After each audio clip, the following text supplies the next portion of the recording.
Simenon's Maigret, a series of plays based on the novels of Georges Simenon.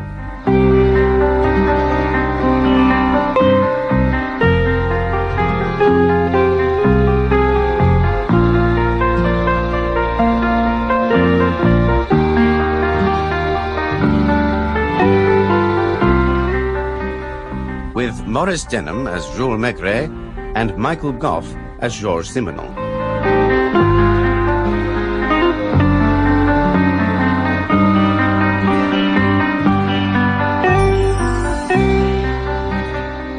Jules, my friend, you look, what is it, guilty? I feel guilty, Georges, very guilty. Although what the hell about, I don't know. Something on the conscience? Or the liver? I have plenty on my conscience. And as for my liver... No, all it is that I've been talking to a friend of my wife's who was a woman with a perpetual hard-done-by aura around her. You know the sort. Who doesn't? She reminded me of Longon. Yes, of course. Inspector Longon of the 2nd Paris District. The very essence of the hard-done-by. Oh, yes, I remember him. Thin and hatchet-faced. Poor Longon. Good policeman, you know, for all that. Wonderfully thorough. Maigret and the Young Girl, translated by Daphne Woodward and adapted for radio by Frederick Bradnam.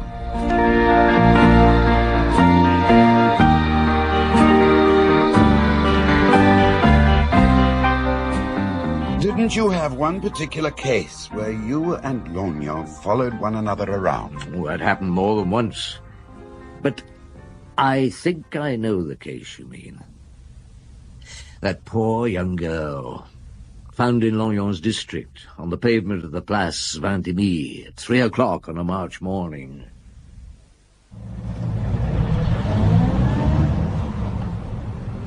This is the Place Blanche. The Place Vendôme is the first on the right, Chief. Good. I should be in bed. Do you know that, young Janvier? Yes, Chief. Oh, so should you. Ah. There they are. Oh, Lord. Of course. Chief? Inspector Longon. It's his patch. There he is, looking as happy as ever. Shall I drive on? No, he's seen us. Was expecting us, probably. Have to face it.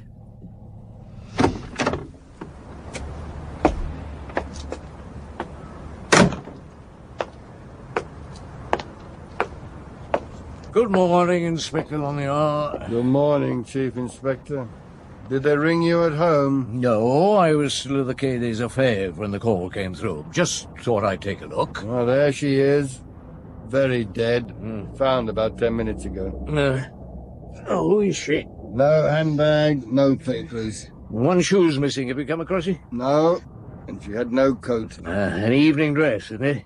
Bring the light nearer, will you? Mm-hmm. Good. She's pathetic. Poor kid. Poor little girl. Janvier. Yes, Chief? Get the photographer along, will you? The sooner we've a picture of her, the better. Right, Chief. Well, I'd say she wasn't killed here. You're probably right, Longon. It's a funny place to dump a body, isn't it? Well, it's quiet here. I'd say she came by car. Yeah, but a body would soon be found. If there was a car, why not put her in the river, find some waste ground, hide her? I've no idea. Oh. She breaks my heart, you know that? She's got the face of a sulky child. Do you know her? Well, if she's one of the street girls, she's very new. I know pretty well all of them, but I've not seen her. Well, we must find out who she is. I shall need your help. Yeah, I thought you'd be taking the case over. Mind you, I'm not complaining. I'm pretty well used to it. Look, I'll still need your help when it's your patch. All right, if you say. Good. You'd better start by asking questions. Are the clubs still open? Most are. They don't close in general until about 4. And I'll be on my way. All right. Good morning, Inspector Longon. Good morning, Inspector Janvier. The doctor's just arrived. The photographer's on his way, Chief. Good. I'm going to find some food. Meet me at the morgue at, say, 4:30. Our good Dr. Paul should have something for us by then. She was between 19 and 22 years old. In good health, but I'd say rather undernourished. Was she a sweet girl, would you say, Doctor? Oh, not this one. No, she'd never been to bed with anyone. How did she die? Fracture of the skull. She was struck 3 violent blows by something heavy, a tool or a cosh, and before she was hit, she was slapped on the face quite hard a number of times. I think she fell on her knees first and tried to cling to someone. So she wasn't attacked from behind? Oh, no. What do her hands tell you? Her hands? Oh, yes. I don't think she'd ever done any real work. No typing or dressmaking or working in a factory, and she'd done very little housework to speak of. I see. Oh, you'll let me have your report later today, will you? Of course, Maigret. But one thing you may like to know now. She had her last meal at about 7 last night.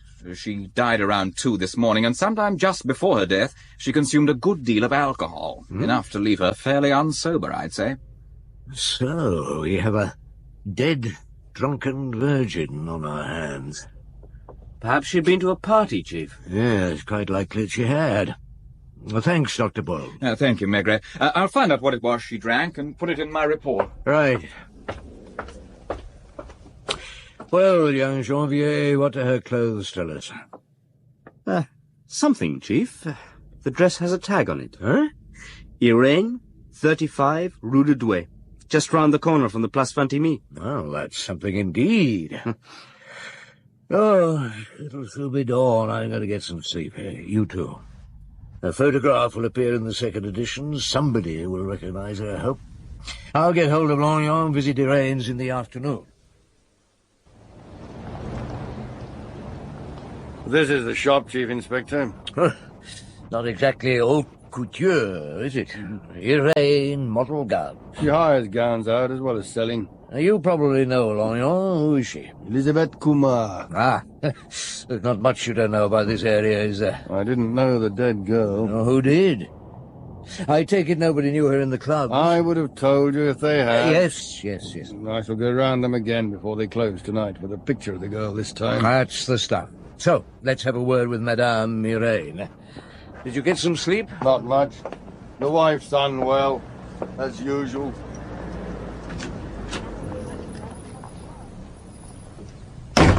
Madame Irene? She's Mamselle. Who are you? Chief Inspector Maigret. Are you?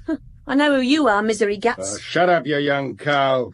Where's Mademoiselle Kumar? Where'd you think after lunch? Well, go and wake her up. It's important. She won't like it. Nice girl. Yeah, she's her usual sort. Kumar calls them protégés. Saves them from the streets, I suppose. Did you see the pictures of the dead girl in the morning papers? He's got one here. Very recognizable, even with the bruises. Somebody will know her. Ah, she's awake. Drinks like a fish. Yes, our dead girl had been drinking. Rum, Dr. Paul reckons. Why, I wonder? And who would want to kill such a child? Why? I never think of it. What good did it do? Very little usually, I know, but this girl, to know who she was...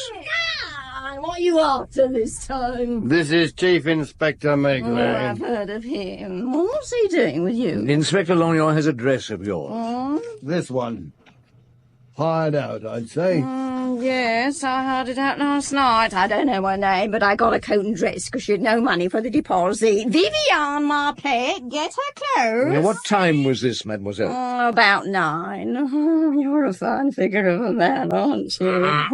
About 9. We don't close till 10. 8 till 10's our busiest time.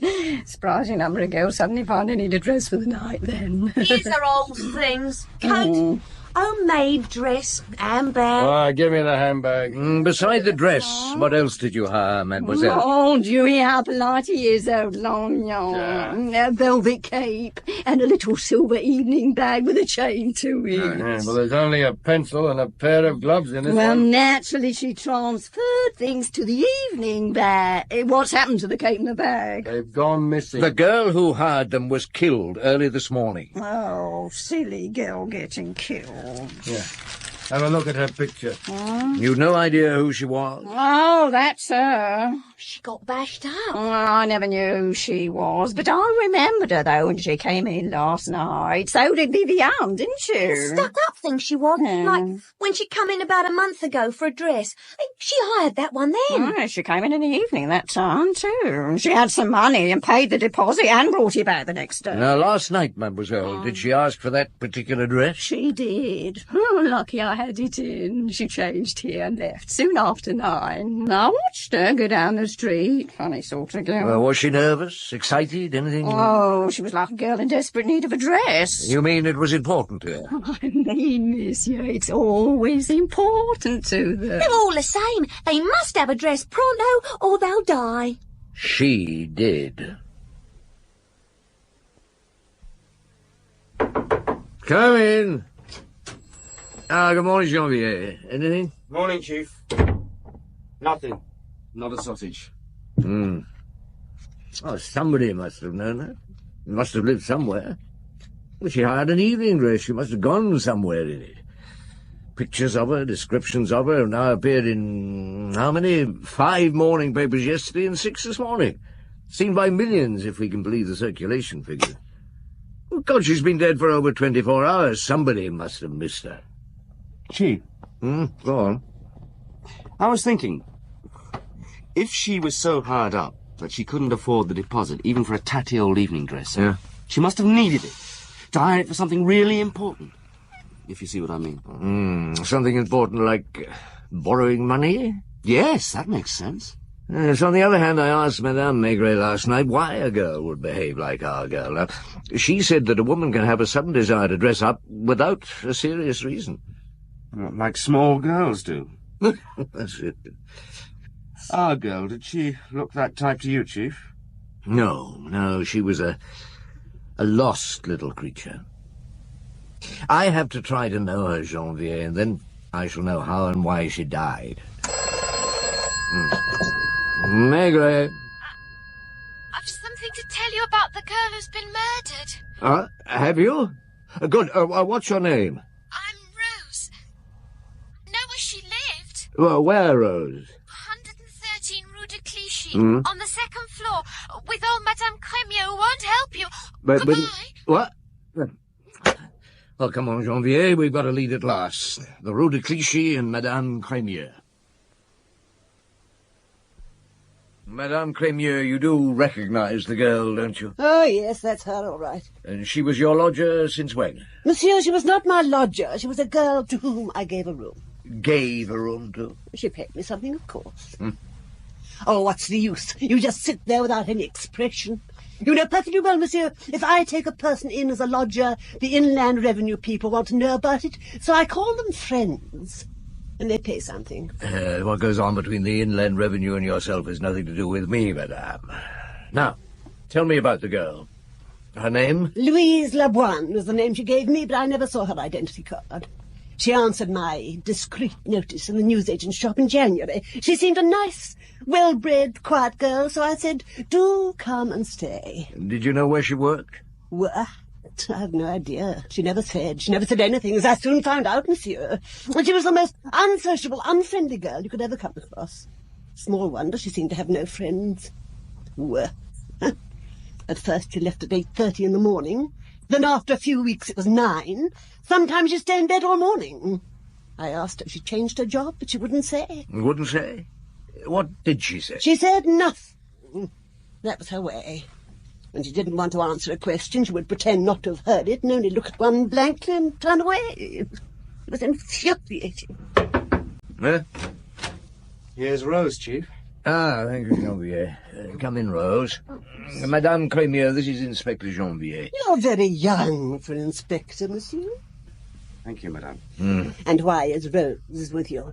Rose, madame, was public-spirited enough to ring us and tell us where the dead girl lived. She had no right to interfere. It was no business of yours, Rose. Why not? Because you'd kicked her out? Because you didn't want anything more to do with her? When did you kick her out, Madame Crémieux? I asked her to leave 3 days ago.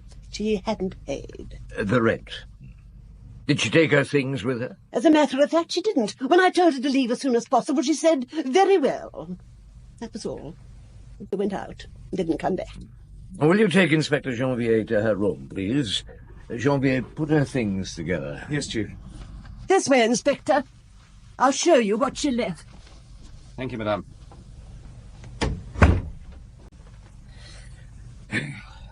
Well, Rose, come here.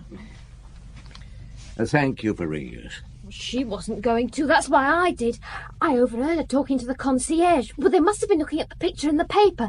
And old Mother Cremier said that was the wretched girl, all right, and she wasn't surprised she met a bad end, but she wasn't going to ring. She said the police were paid well enough without people doing their work for them. Well, so I rang. Tell me, Rose, did you know Louise well? Oh, no. Well, she sometimes used to smile at me. I worked for a family on the first floor, see, and, well, we used to meet on the stairs, and I used to see her sitting in the gardens, and... Was she waiting for somebody? When nobody ever came, she'd get up and go, and half an hour later come back and sit down, but I never saw her with anybody. She was so pretty, like a film actress, but she always looked unhappy, as if she never laughed.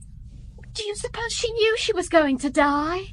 No, Rose, I think it was her life that was unhappy. It's all here in a suitcase. What there is of it? Excuse me, Rose. Oh, Here we are. 2 slips, 2 pants, pair of stockings, dressing gown, hairbrush, box of face powder, some aspirin. It's pathetic, Chief. Yes. No letters, postcards? Nothing. That's all she had, except for one dress, a pair of shoes, and an old coat. And she behaved as if she was worth a fortune. She didn't even have a nightdress. Look, did you discover anything about her, madame? Where she came from, if she had parents still alive? Once when I said something about the South, she implied that she knew Nice quite well. Nice? And you never saw her with anybody, and nobody came here? Nobody came or telephoned. She went out some evenings. To the cinema, certainly, because I found the tickets. Well, thank you. We'll take her things. Janvier, when you get back to the Quai, put through a call to Inspector Ferret at Nice. Get them to put the photos in their papers. Right, Chief.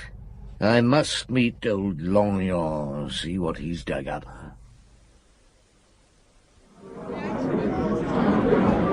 A glass of the dry white, Pierre. At once, Chief Inspector. Oh, and Chief Inspector, there's someone waiting for you over in the corner. Ah, yes, thank you. Longon, what'll you have? Whatever you choose, Chief Inspector. Of course. A cognac, then, Pierre. I'll bring them over, monsieur. Thank you. Have you been here long? It doesn't matter. I managed a few hours' sleep. Out all night? Until 5. Tell me about it. I did what I said I would. I went over the same ground as the night before, only more thoroughly, and this time I had the girls' pictures. Until 3 o'clock, 4 minutes past to be precise, I had no luck. White wine for you, Chief? Cognac, monsieur? Thank you, Pierre. Cognac? Probably goes straight to my head. Good. Well, here's health. Here's hoping. Now, 4 minutes past 3, to be precise. Yes.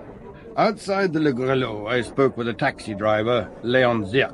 I showed him the photos, and he recognized her at once. On the night of her death, he was waiting opposite a new nightclub, the Romeo, in the Rue Montmartre. And? That night, the Romeo was the scene of a wedding party. Ah, was it? Well, go on. I checked on it. Came across this newspaper cutting covering the event.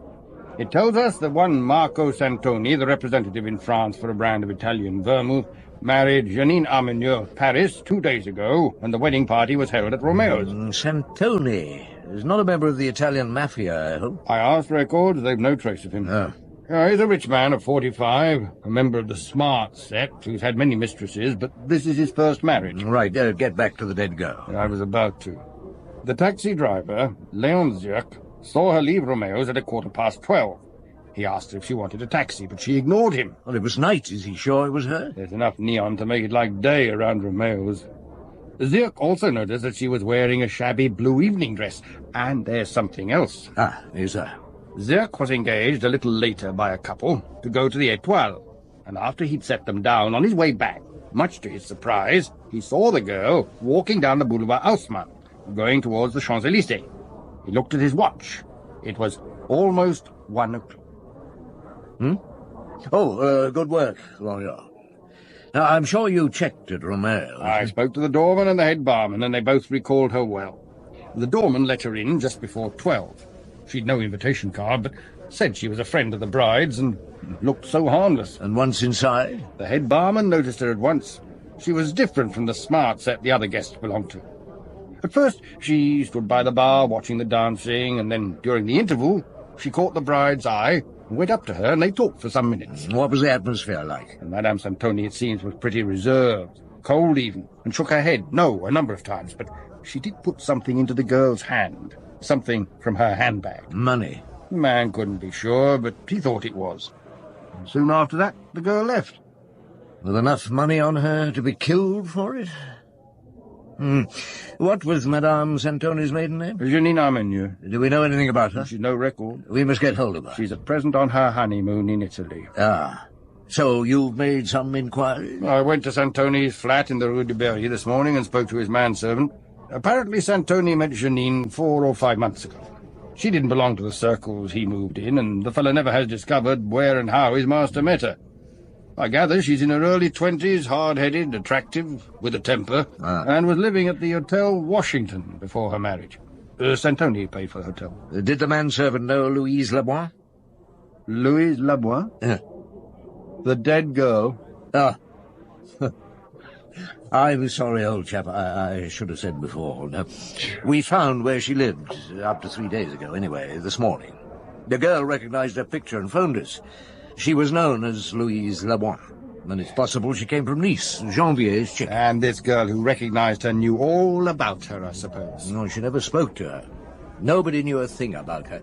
Now, I can only hope that your Janine Armenieux will know something. Did the manservant know Louise? No. He was sure she'd never come to Santoni's flat. Well, thank you, Longon. Fine work.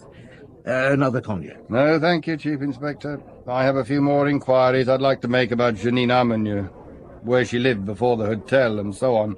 So, if you would excuse me... Yes. I remained there in the bar trying to understand. Do you understand, my dear Georges? What you were trying to understand? I think so. And I've seen you before when you're concentrating in that manner. Yeah, I know. My poor wife has suffered for years. But this girl, Louise, had somehow become very close to me. If I had a daughter, this sort of girl, why should she die? The way she did. A girl who came to Paris, is alone in Paris, knows not a soul but Janine Santoni. And Janine, by all accounts, is a very different sort of girl from Louise. So they probably knew each other before Paris. Could be. Louise has no money, no prospects, no job, and nowhere to live.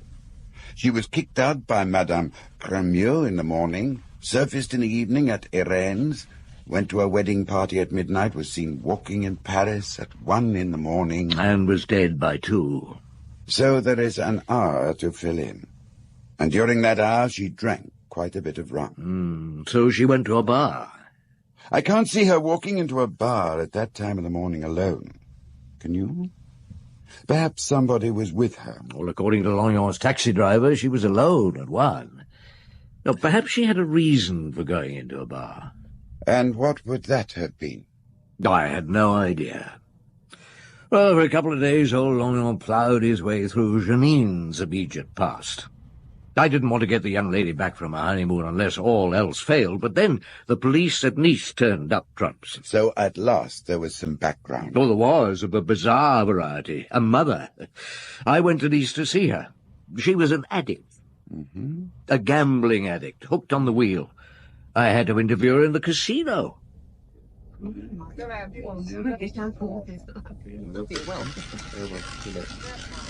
Dead, you say? Murdered?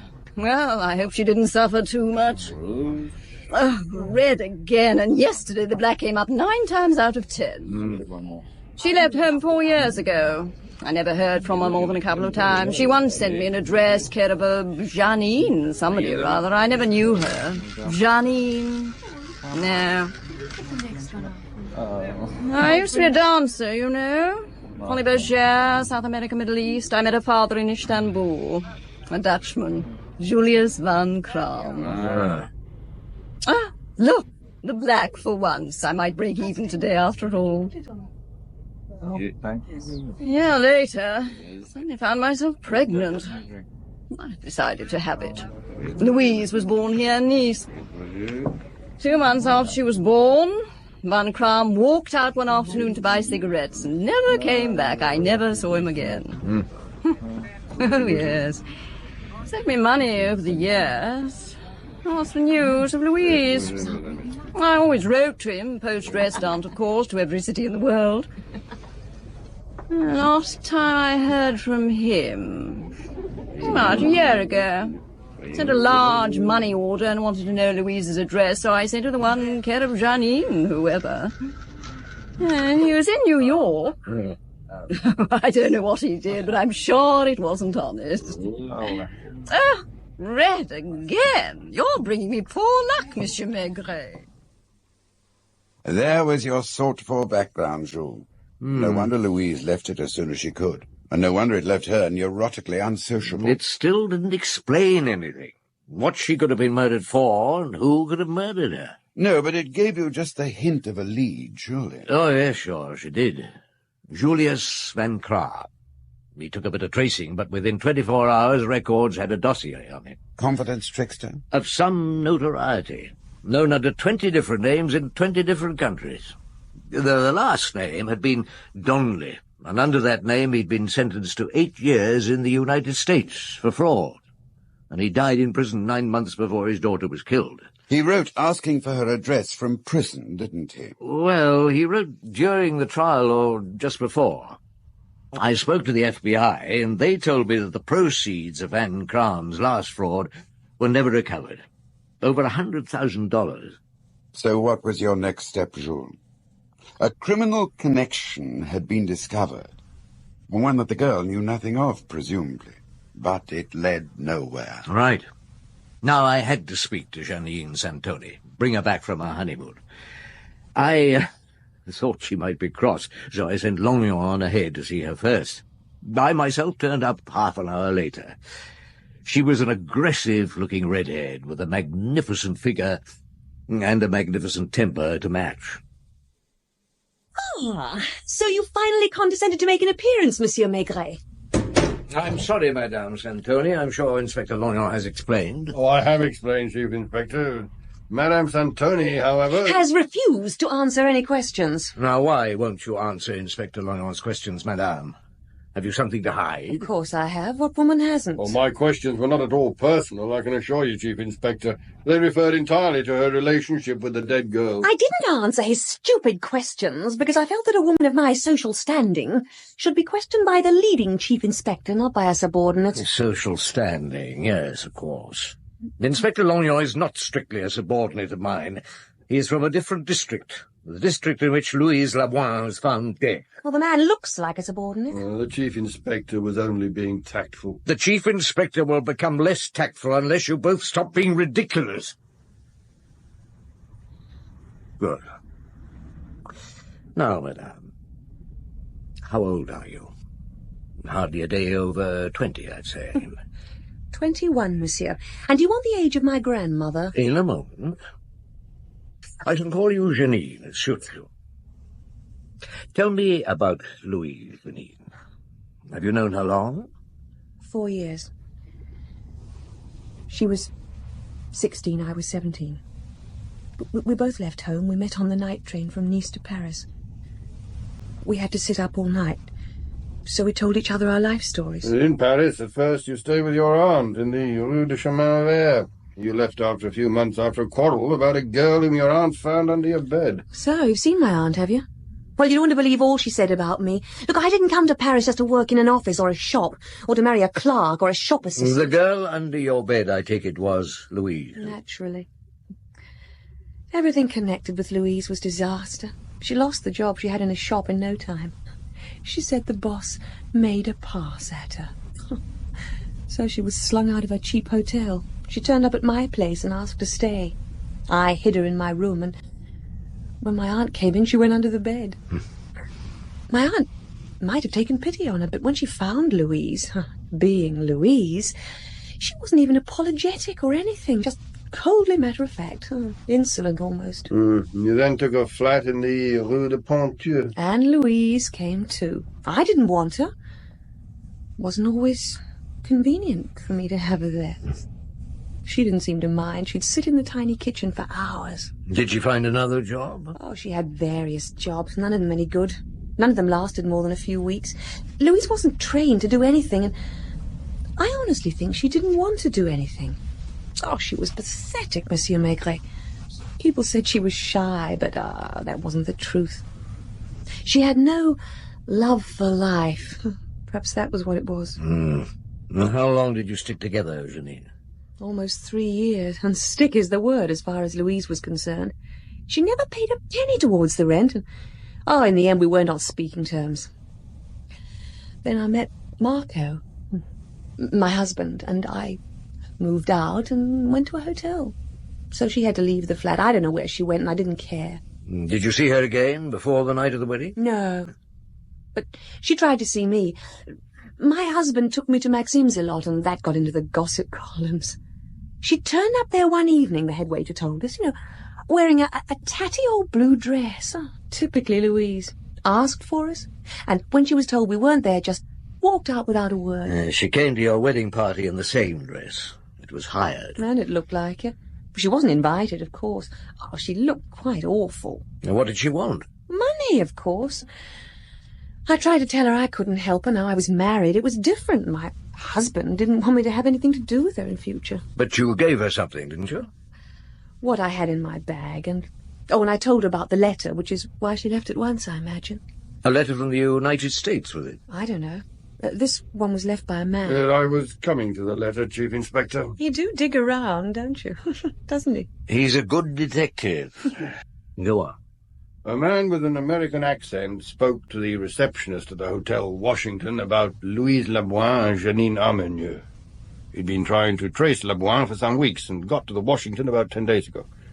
2 days later he came back, said he had to leave Paris, and left a letter for Laboin, care of Mademoiselle Armenieux, as she then was. Did you give Louise the letter, Janine? How could I? I had no idea where she was, and I didn't have it with me at my wedding. But you do still have it? Somewhere in the flat. I was preparing for my marriage, monsieur. My husband made me open it, though. He was suspicious of it. Italian men are very jealous. Now, what did it say? Oh, roughly, not word for word.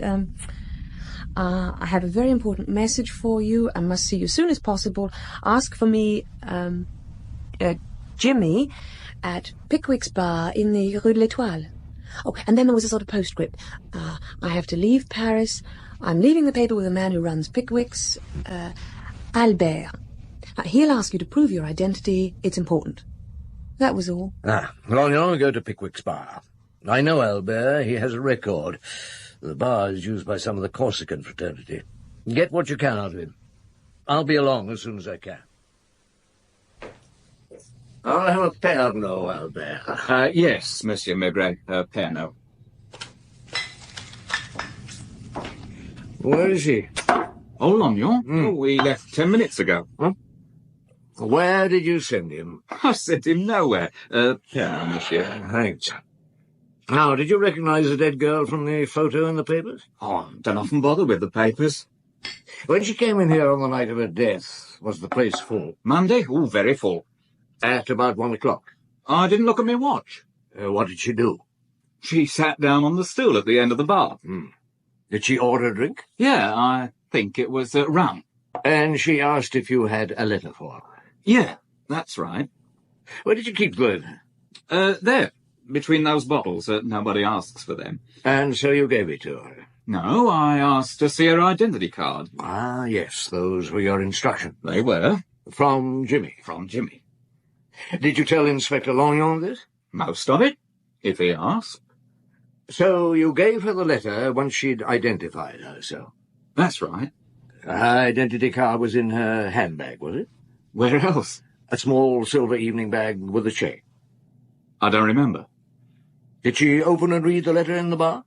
No, she went downstairs. Where the toilets and the telephones are. And then she came back. Yeah, to the bar. And ordered another drink. No, the American did for her. The American? Not Jimmy? Not Jimmy, a tall, young chap with a lot of red hair. Did this tall, red-haired American have a name? Frank. He used to follow Jimmy around. But when Jimmy went back to the States, Frank stayed here. Well, he was here that night. And he picked Louise up. Did she seem to mind? She let him buy a couple of drinks, and they talked. Did they leave together? Yeah. What time? Oh, I guess I'd say coming up to 2. Have you seen this tall, red-haired American since that night? Oh, he hasn't been in this bar. Have you any idea where he is? I told old Longon. The American asked me about Brussels. He said he was going there. He wanted to know about an hotel. I told him I always stayed at the Palace by the Gare du Nord. I see. Get your coat, Albert. Lock up the bar. You're coming with me to the Quai des Orfèvres. Do you want Albert Falcone in now, Chief? Yes, Janvier. Have you traced Longon in Brussels? Yes, Chief. He's at the Palace Hotel. And he's not found the American? No, not one that fits the description, Chief. I didn't tell him there wasn't one, but I think he guesses. I only said you'd made an arrest. Oh, that went down like a lead balloon, I'm sure. He didn't ask who, just said he'd get the night train back. I'll bring our friend Albert in. It'll take me a long time to live this down in Longon's eyes. It was his own daft fault believing stories about tall, red-haired Americans rushing off to Brussels to find them. But it'll be me who'll feel responsible. And guilty. Here he is, Chief. Come and sit down, Albert. No, you stay, Janvier, and shut the door. Right, Chief. Now, Albert. The truth? How did you guess? I didn't guess. I knew at once. I would have swallowed your story. It was a good one, if I hadn't known the girl. You knew the girl? Knew Louise Laboine? After her death, Albert, I got to know her. To know her well enough to be sure she would never have behaved in your bar as you said she did. No, Albert, Louise would not have sat at the bar as other girls do. She would never have considered going downstairs, fighting her way through the crowd to read the letter. She wouldn't even have thought to open it until she was outside. I nearly said home, but she didn't have a home to go to. And finally, she would never have allowed a man to pick her up, buy her drinks, take her off. Not even a tall, red-haired young American, Albert. No. She slipped into the bar, seeing nobody, ordered a drink and took it to a table. Drank it slowly without paying attention to anybody. Then she went back to the bar, ordered another drink, asked you, Albert, for the letter, showing her identity card. You gave it to her, and you probably said, "Don't open it here," although you had no need to. She took the letter and the drink back to the table. I think she felt something was wrong. She would. She felt threatened, and she had to have one or two more drinks before she could find the courage to leave. So she was a little drunk, and her senses were not so prickly when she left, probably to find cheap hotel for the night. You know the rest. You must have been there. I have been since her death. What did the letter say, Albert? It was from her father. He asked her to forgive him for his neglect of her, and he said he'd be dead by the time she received this letter. He went on to tell her to get a passport, go to the United States to an address in New York where there was a great deal of money awaiting her in banknotes. But as nobody knew her, she must turn up with the letter and her passport. You have the letter? All you needed was her identity card to get a passport in her name. We didn't mean to kill her. No. I'm sure you didn't. Who were the others? Bianchi, the Corsican, and Tattoo Jack. Huh. Well, they were outside in a car. They let her get on a bit, drove past her, stopped, and waited for her to come up to them. Bianchi got out of the car and made a grab at her handbag, but the chain on it was around her wrist, so he tried to pull it free. She struggled, fell on her knees. Well, she looked as if she'd screamed, so Bianchi slapped her face. All she did was cling on to him and start moaning for help, so the fool lost his nerve and coshed her. But too hard. He didn't mean to kill her, but he's a big chap. I know he is. So they bundled her into the car, got the handbag, and dumped her out at the Place Vendôme. Why there? That's what I asked. They said, dressed like she was, she fitted the Montmartre district. Fitted in with the girls. Yes. I suppose she did. Poor kid, she was always a loser. If that evening bag had not had a chain... All right, take him away, Jean-Pierre. Yes, Chief. Oh, Albert, I nearly forgot. I owe you for a pair now. Have it on the house. No, I'd rather not. Here, keep the chain. Oh, thank you, monsieur.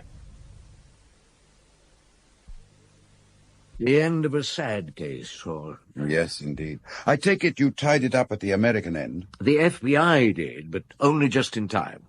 When the girl used to impersonate Louise turned up to collect, the FBI were waiting. It was a lot of money. Louise could have bought herself a new life. With a new dress? Yes, a new dress. Even crime didn't pay for Louise. I take it Longon arrived back from Brussels in one piece. I didn't wait around to see. What you mean is you were coward enough to keep out of the way. Well, I did have some leave owing, but Longon's report was a joy. In what particular way? He never for a moment admitted he was sent on a fool's errand. Perhaps he still believes in the tall, red-haired American. Have you never asked him? Oh, you must be joking. You were quite right, of course. To discover how poor Louise died, you had to know how she lived. And if Longon had understood that, he'd never have rushed off to Brussels. She's haunted me for a long time, as that girl. I walked past Romeo's the other day, and her ghost was there, in that sad blue dress and badly fitting cape. Like a sulky child, out past her bedtime.